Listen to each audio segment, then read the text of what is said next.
Good afternoon, everyone. We are the Group 1 and we will discuss about Piaget cognitive development. Piaget cognitive development theory is a comprehensive theory about how humans acquire, construct, and utilize knowledge throughout childhood. Piaget cognitive theory is proposed by Jean-William Fritz Piaget in 1920s. This theory is a framework describing cognitive process developed over time, emphasizing between biological maturation and experiential learning.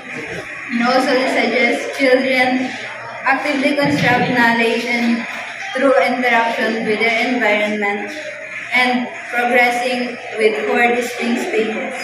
First is sensory motor stage, birth to 2 years.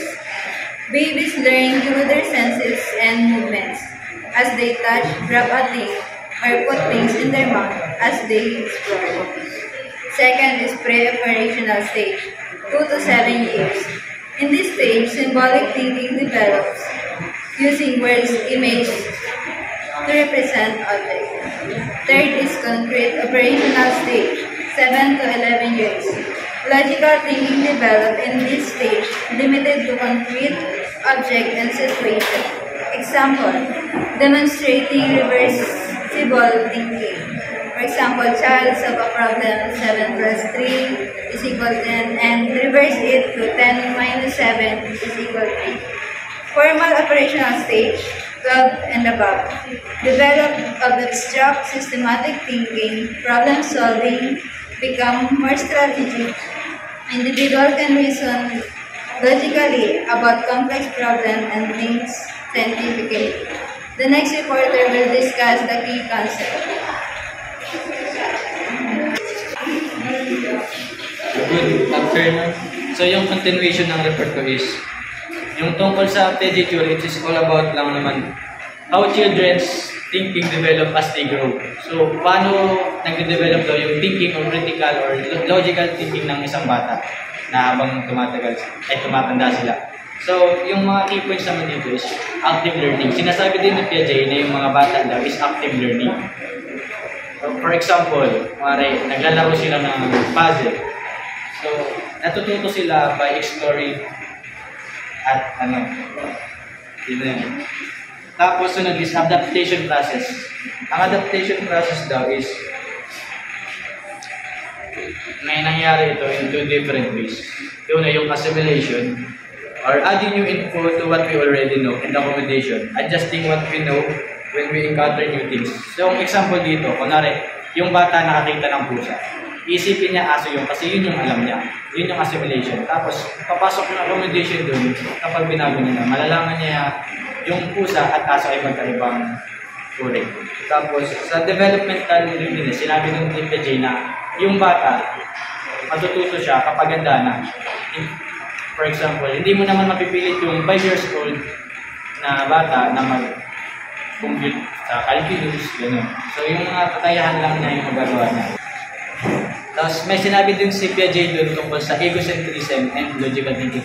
So, yung egocentrism, nangyayari nung sensory motor pa lang. So, pag sinabi mong egocentrism, yung parang naiisip ng bata na yung naiisip niya is naiisip mo.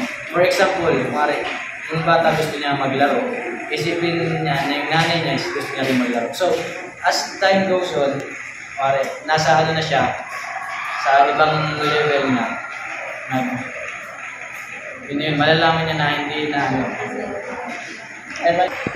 So, sinasabi din ni Piaget na meron yung yung egocentrism tapos yung logical thinking. Una, kapag bata ka pa lang, egocentrism pa lang yung naiisip mo kasi, for example, ang naiisip ng bata is gusto niya lang maglaro. So, ang iniisip niya, yung mga nakapalibot sa kanya, gusto lang ulit maglaro.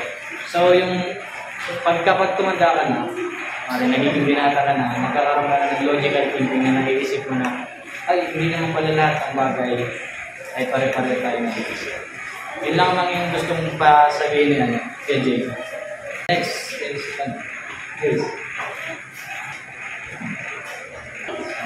So next one is we have the implication of John Piaget's theory to teaching. First one is we have the active learning. So John Piaget believed that that children acquire knowledge through active learning. So, lessons should involve hands-on activities and problem solving because it allows students to interact with the material. Second one is we have the developmental stages. So, according to PJ, we have 4 stages, which is the sensory motor, pre-operational, concrete, and formal. So, by understanding these stages, we teachers can create age-appropriate tasks or activities that will match the students' abilities and capabilities. For example, kunyari, kapag nagbigay ka ng task sa grade 2, dapat yung task na yun is kayang gawin ng grade 2. Or kapag sa grade 1, syempre dapat pang grade 1 din siya. Next is we have the problem solving. So, John P.J. emphasized that children learn best when they are involved in problem solving rather than just memorizing facts. It also encourages students to think critically and work through problems, and also help them to develop their deeper cognitive skills. Because once again, problem solving is not about memorizing facts. It's about understanding the processes and solutions. Next one is we have peer learning.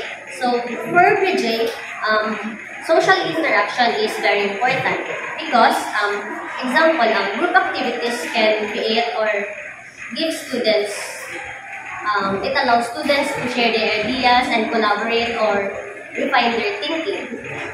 Next one is adaptation, where PJ's theory of assimilation and accommodation suggests that learning is a process of adjusting one's understanding of the world to new experiences. So that's why teachers must adapt their strategies to accommodate diverse learnings and paces. For example, some students are good in writing and some students are not. That's why teachers need to come up with different strategy. For example, pwede siyang magbigay ng performance task like role playing. Next is we have it promotes self-reflection, which PJ focuses on metacognition. So metacognition is about thinking about own thinking, which it supports the idea that students should be encouraged to reflect on their cognitive processes. So this self-awareness helps students to understand how they learn and strengthen their ability to solve problems independently. Last one is it creates supportive environment where for PJ, learning is most effective when children feel free to explore and make mistakes.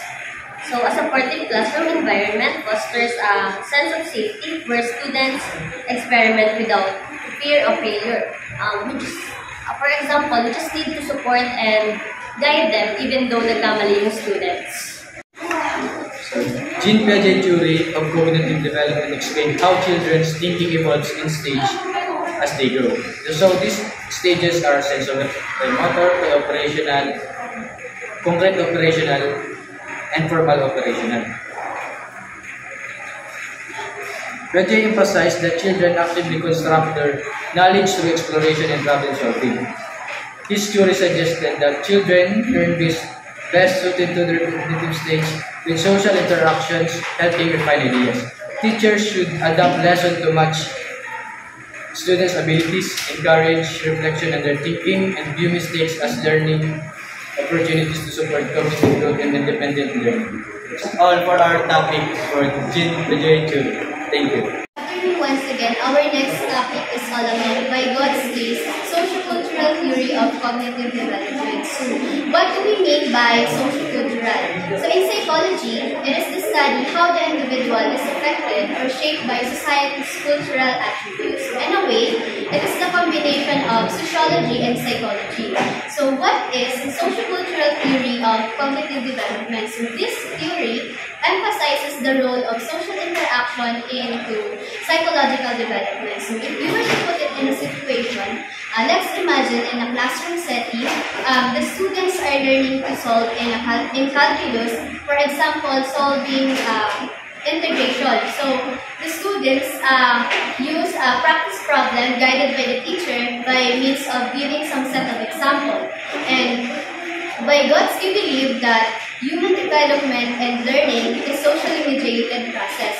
When we say social mediated process, it is referring to the interaction where our behavior is influenced by the responses or feedback from another people. So, who is Lev Vygotsky? So, he is a Russian psychologist, a social constructivist, were born in Orsha, Belarus, where at that time was part of the Russian Empire.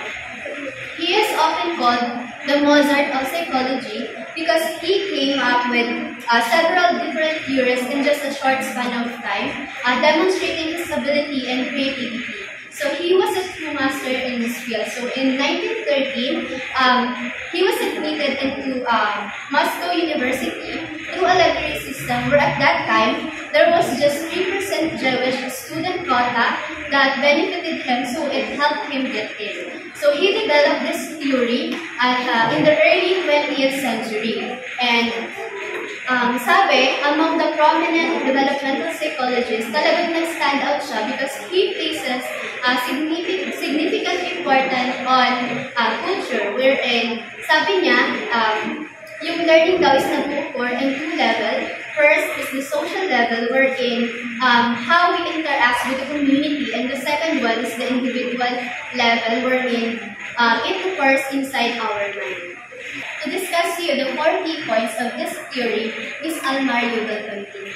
Go. The sociocultural theory of cognitive development has a 4 key concepts that emphasize the role of social interaction and cultural influences in shaping a child's cognitive development. First is the zone of proximal development, or the ZPD.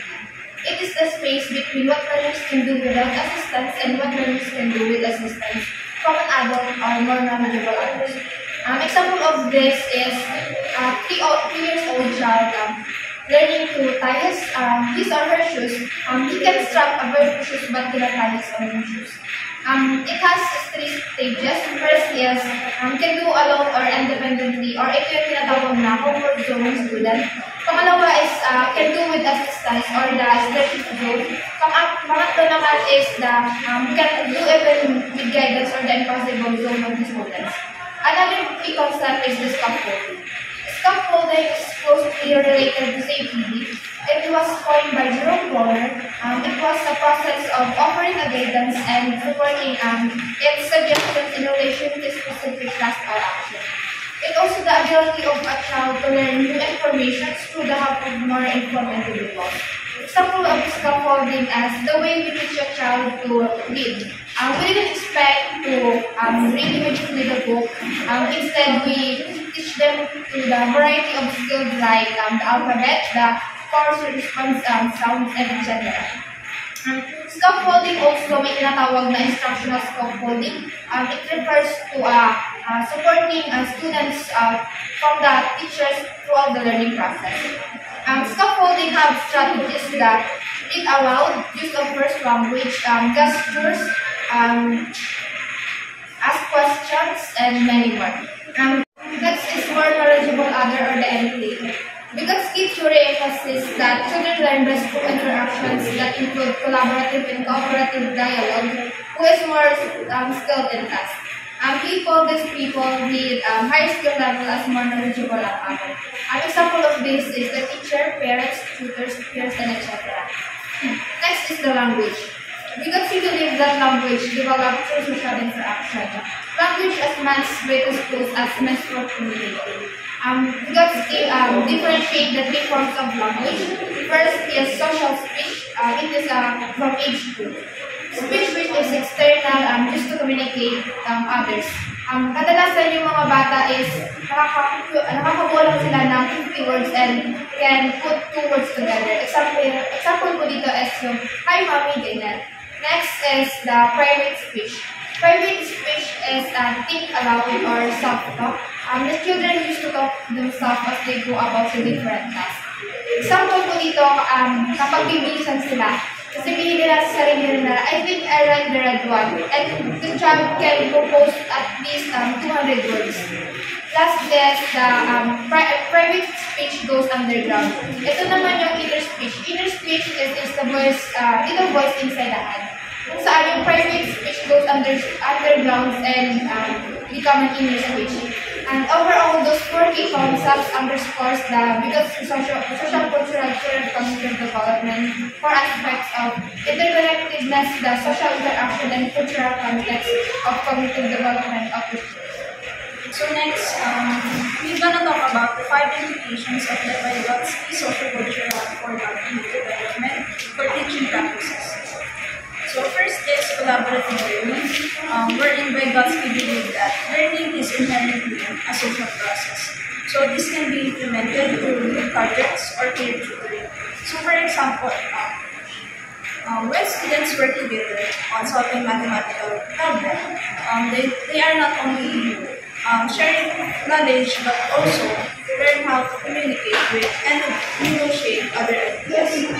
And next is scaffolding, wherein it provides support to students as they learn new concepts, gradually communicate support as they become competent. So for example, a teacher might start by demonstrating a complex math problem step by step, and then gradually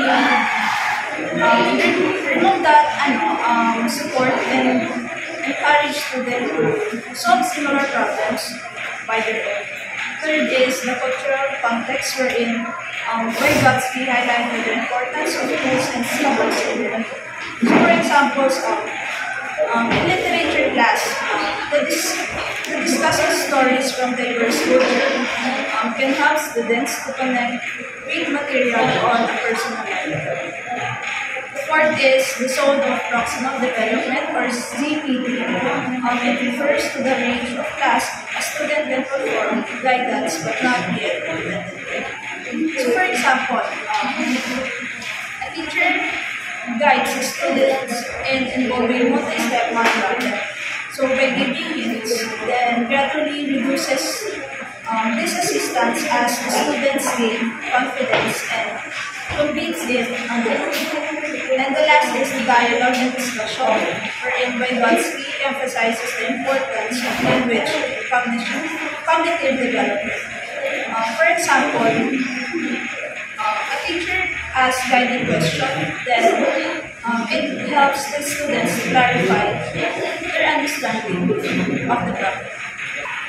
For the lesson on Vygotsky, as I've said earlier, the Vygotsky's theory emphasizes the profound impact of social interaction and cultural influences on our learning process. So for us as a student, this theory underscores the importance of collaboration and communication in the classroom. So it teaches us that our understanding grows not just through individual effort, but through engaging with teachers, classmates, and our communities. So, kung matatandaan nyo, last SEM, meron tayong subject na the teacher and the community, school culture and organizational leadership by Ma'am Travis. And nabanggit doon yung proverb ni Hillary Clinton, yung it takes a village to raise a child. So in the future, all of you were going to have a child on your own, and everyone knows I have already one. And yet, yes, we cannot teach them everything as much as we'd like to think we can. So sabi nila,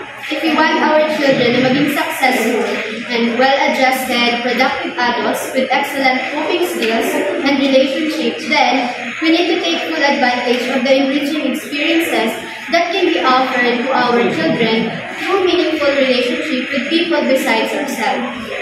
So, it takes a village to raise a child. Some of these villagers include educators, immediate family and extended family, friends, pwedeng friends ng anak mo or friends mo, neighbors, and many more. So, sabi, utang daw natin sa mga bata yung may pa-experience sa kanila far more than we ever did as a child. So, in addition, by recognizing the value of cultural tools like language and shared symbols, we can enhance our ability to think critically and solve problems. So, Vygotsky's concept, yung ZPD, which is yung Zone of Proximal Development, encourages us to seek guidance when facing challenges. So, nag-remind siya sa atin na kapag may hinaharap tayong problema,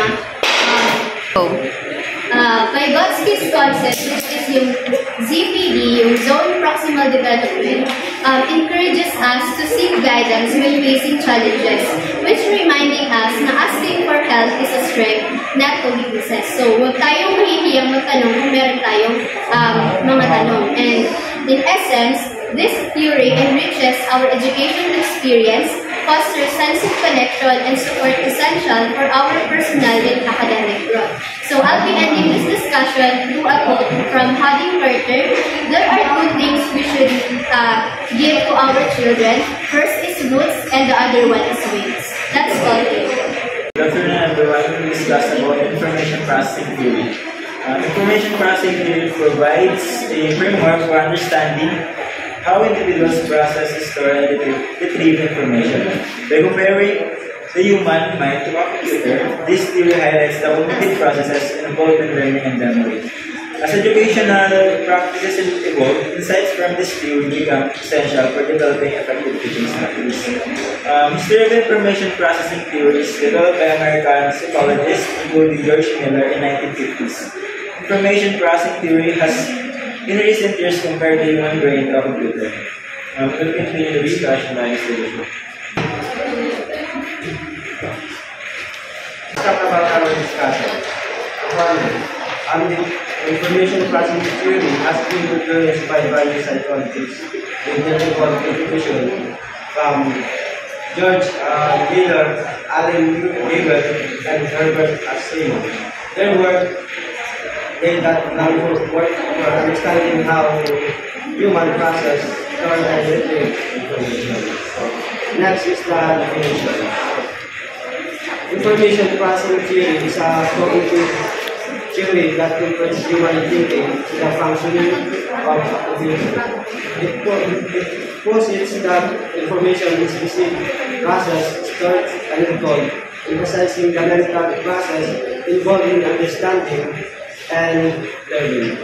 So let's talk about our key points. Dito, we have encoding, storage, retrieval, and cognitive load. So dito sa encoding is the initial process of transforming sensory input into a form that can be stored in memory. Next is storage. The retention of encoded information over time, which can view in certain or long-term memory. The next is the retrieval. The process of accessing and bringing stored information into conscious awareness when needed. Then the last is the cognitive load. So this is the idea that working memory has the limited capacity, which suggests the importance of managing the amount of the information presented of learners. Good afternoon, everyone. I discussed about information educators can apply this theory by first is chunking information. When we say chunking information, ito yung paghahati ng mga information. Diba, for example, in mathematics, diba, yung mga teacher is nagtuturo sila step by step process para mas maintindihan ng mga student yung tinuturo nila, para madali maalam nila kung paano yung solving process. Next is using visual aids. Isa sa application kasi, iba yung mga teacher gumagamit ng mga diagram para sa mga students nila, para madali matandaan ng mga students yung dapat nilang ituro. And next is encouraging active engagement. Minsan kailangan nilang report ng mga students para hindi lang sa teacher magaling yung information, makakuha rin sila ng information sa kapwa nila students, and then makapag-share din sila ng information sa iba. And last is assessing prior knowledge. Dito naman is, di ba, bago mag-ano yung teacher is nagsasagawa sila ng pre-test. Kung saan yung pre-test na yun, is ina-assess ng teacher yung mga prior knowledge ng mga student from their long-term memory. And nag-improves din yun ang memory recall ng mga students. And next is the lesson in the capsule. Ang information processing theory, ito yung theory na nagpapaliwanag kung paano kinukuha and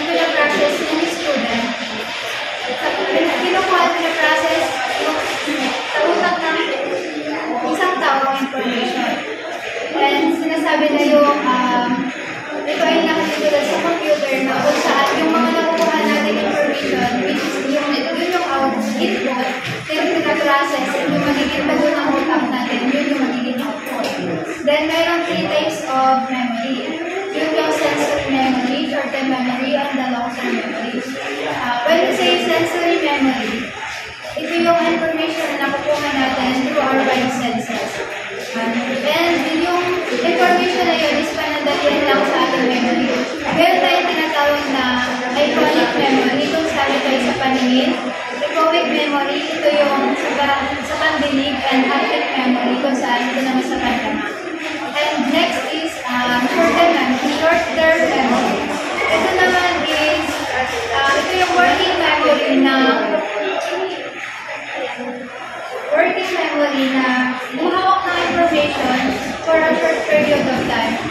For example is, yung cellphone number is ma-memorize natin yun in seconds, pero mawawala din yun sa utak natin. And last is the long-term memory. Ito naman yung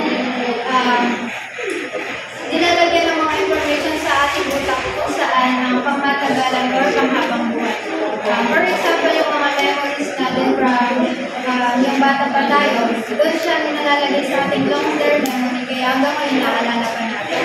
Then, so layunin ng information processing theory na maunawaan kung paano natututo, nag-aalala ang nag-ilusyon yung tao. Ginagamit ito sa edukasyon upang mapabuti ang magkatuto at mapaunlad ang isang tao.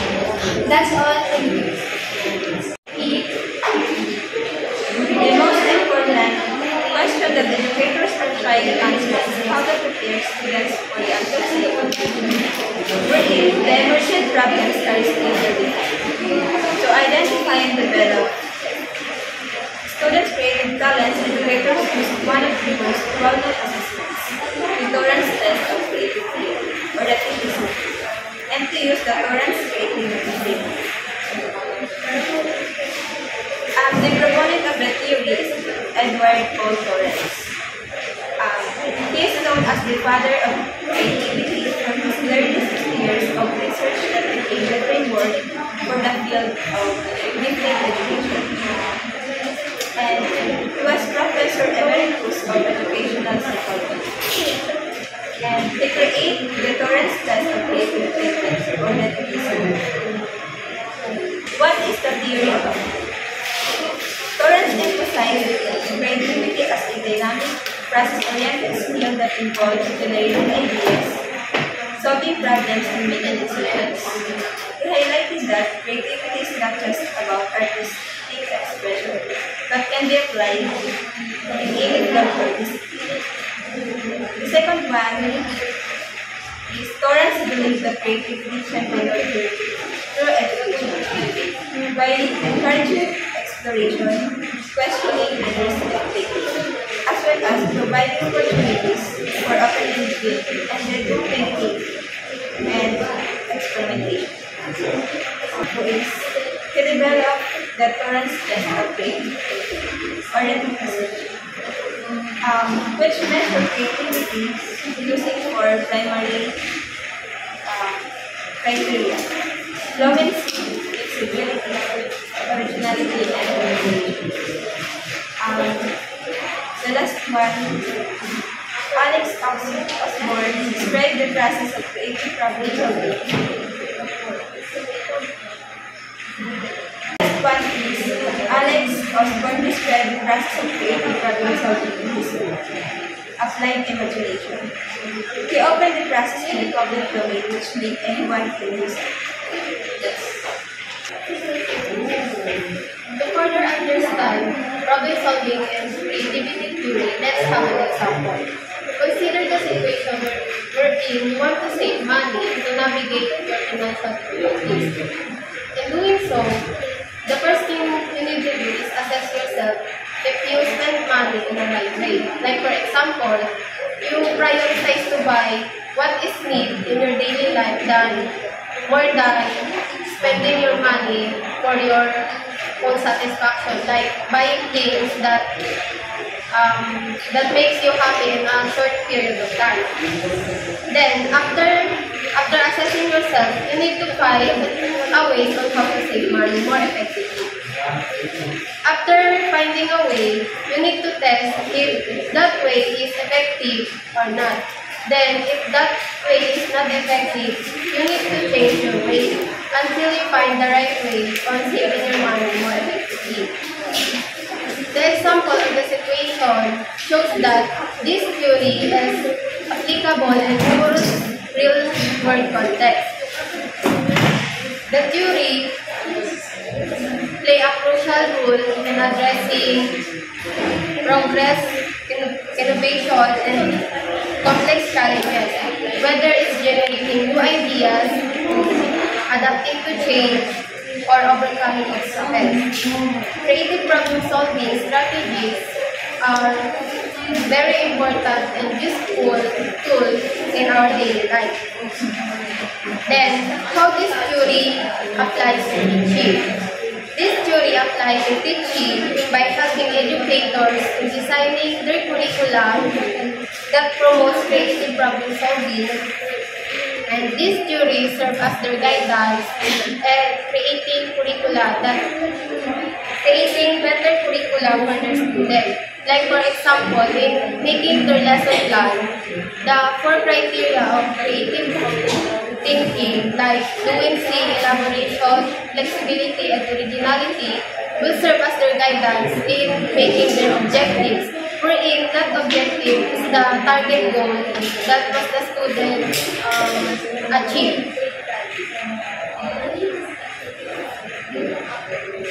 This theory involves encouraging students to think divergently, engage in open-ended tasks, and develop original ideas. Additionally, the Torrance test of creative thinking can be used by the educators to assess and craft their students' creativity and knowledge, providing feedback and guidance to nurture their creative abilities. With this, the educators may encourage their students to develop the abilities to approach challenges with creative solutions, which is important in both academic and real-life situations. Let's talk about the lesson in the house.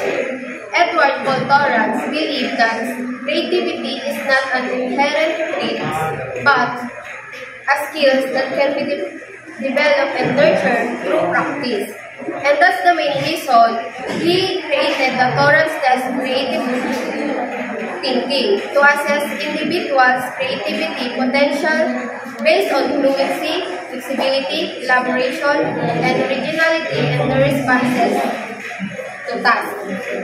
Additionally, Torrance believed that creativity is essential not only in artistic way, but also in problem solving, innovation, and personal growth. Torrance theory is important for both students and teachers. For students, it encourages the development of key skills like flexibility, fluency, and originality that are essential for academic and life success. For teachers, it provides a framework for creating an exclusive and stimulating learning environment where students can thrive creativity and enhance their critical thinking. And that's all about problem solving and creativity.